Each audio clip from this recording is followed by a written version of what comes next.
If you have been looking at real estate listings lately and felt like you were hallucinating, you aren't alone. In April 2026, we have officially entered a new era of Australian property. The million-dollar home is no longer a luxury, a trophy, or a goal for the wealthy. In our capital cities, it has become the baseline. It is the new entry level. Today, we are going to look at the cold, hard numbers from CoreLogic and Domain to see what $1 million actually gets you in 2026. Why the starter home has effectively vanished, and what you can do if your budget doesn't start with 7 figures. Let's start with the anchor. As of the latest April 2026 data, the median house price across all 8 capital cities has climbed to a staggering $1,155,325. Just 5 years ago, $1 million was a significant milestone that bought you a renovated family home in a desirable suburb. Today, in cities like Sydney, where the median dwelling price, including units, is now nearly $1.3 million, often gets you a renovator's delight, 2 hours from the CBD or a 2-bedroom apartment with no parking. The most dramatic shift in 2026 isn't just in Sydney. It's the $1 Million Club expansion.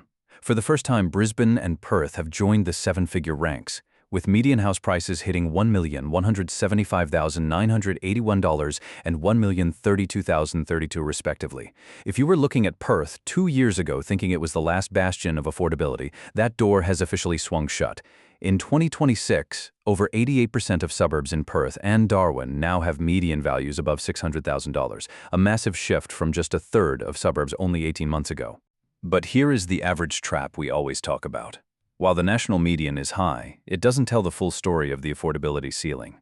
According to recent Domain analysis, we have reached a point where it's no longer just supply pushing prices up, it's the absolute limit of what an Australian household can borrow.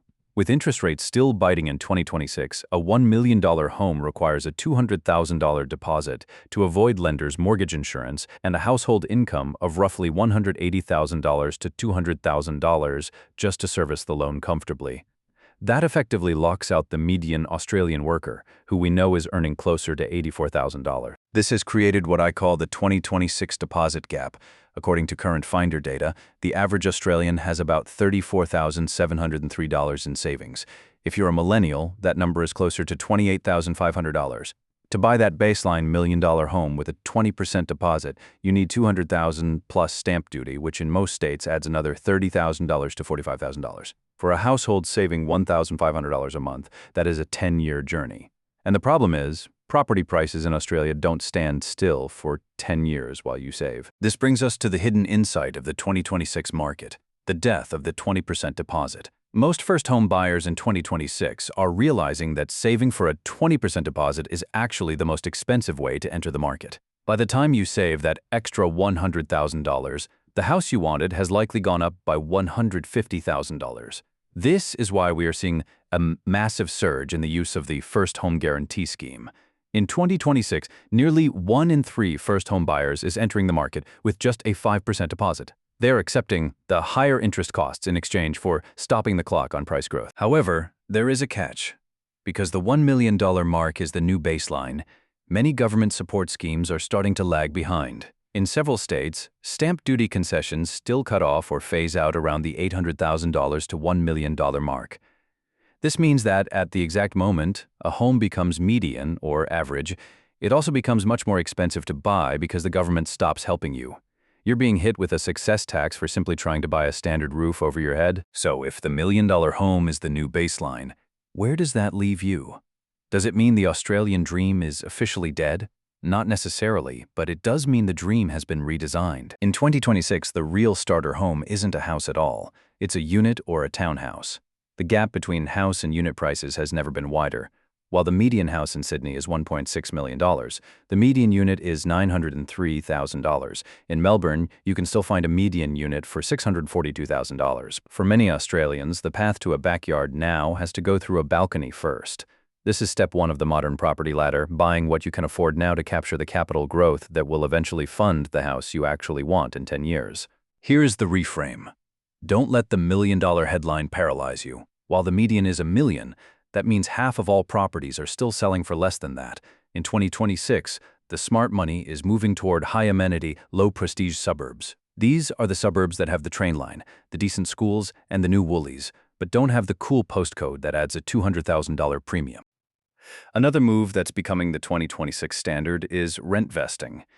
If you work in Sydney or Melbourne and your life is there but you can't afford a $1.2 million mortgage, you rent where you want to live and buy an investment property in a high-growth area like Perth or Adelaide, where a $650,000 budget still goes a long way.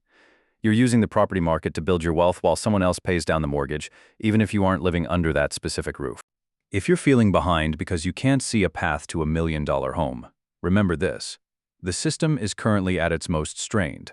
We are seeing record low vacancy rates and record high rents, which is pushing people toward buying at any cost.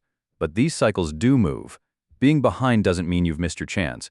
It just means you have to be more strategic than the generations before you. The $1 million baseline is a signal that the old rules don't apply. You cannot save your way to a house in a 10% growth market on a median salary. You have to use the tools available, whether that's the First Home Super Saver scheme, the 5% deposit guarantees, or looking at units as a legitimate 5-year entry strategy. Doing nothing is the only guaranteed way to lose in this market. Even if you start small, moving into an asset that grows at the same pace as the rest of the market is the only way to keep your buying power alive. If you found this reality check valuable, hit that subscribe button and share this with someone who is currently navigating the 2026 property maze. Thanks for watching, and I'll see you in the next one.